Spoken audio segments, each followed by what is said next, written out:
I was playing a role-playing game the other night, and I accidentally left a town gate open.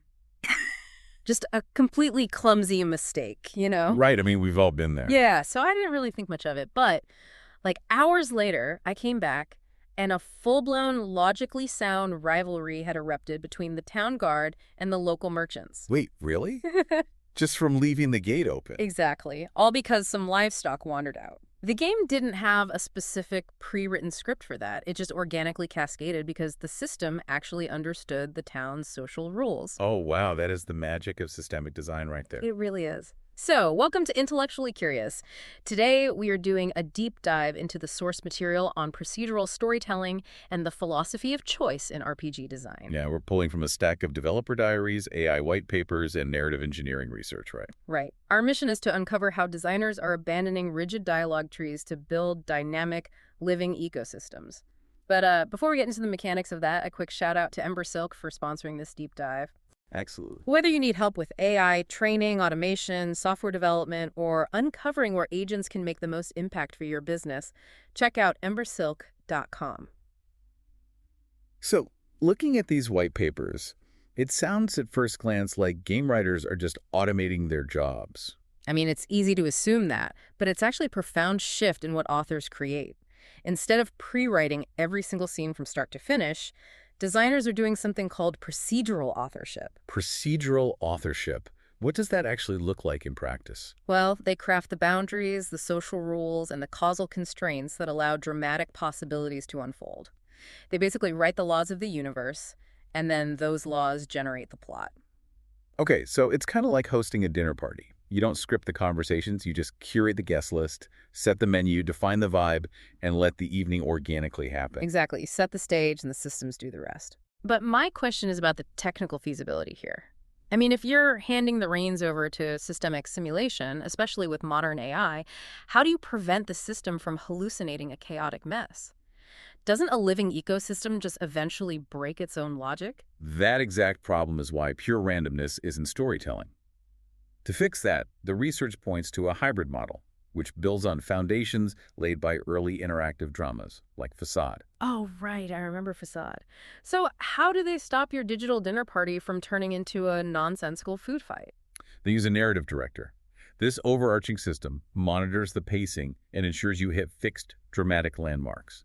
So the connective tissue between those landmarks is what actually gets simulated. Got it. And how does it keep the AI in check mechanically? Through something called a deterministic validator. When a game uses large language models, the AI doesn't actually execute actions. It only proposes them. Wait, it just suggests things. Right. Let's say the AI suggests a village merchant should hand you a legendary magical sword. The deterministic validator takes that proposal and checks it against a strict factual event ledger. Okay, so it's checking the game's objective reality. Exactly. It asks, does this merchant actually own a legendary sword? If the ledger says no, the validator rejects the AI's proposal.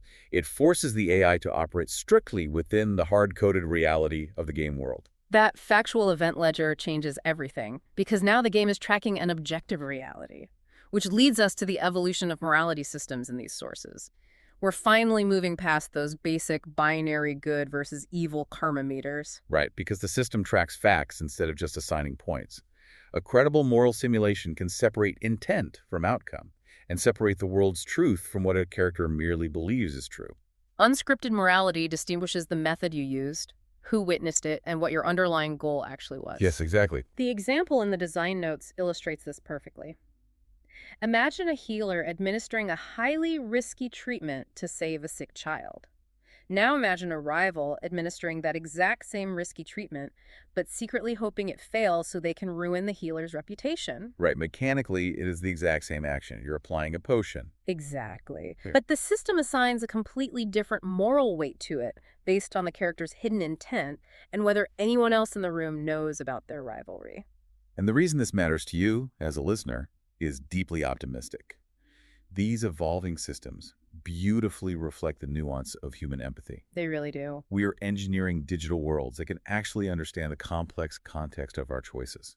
It's a testament to humanity's brilliant capacity to solve complex problems and build incredibly emotionally intelligent art.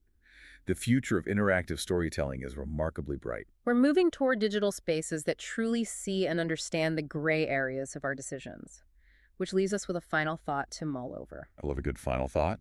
If digital characters can now evaluate our actions based on nuanced intent, hidden beliefs, and reparative conduct, how might navigating these virtual moral landscapes change the way you judge the complex choices of people in your real life? That's a fascinating thing to think about. If you enjoyed this podcast, please subscribe to the show.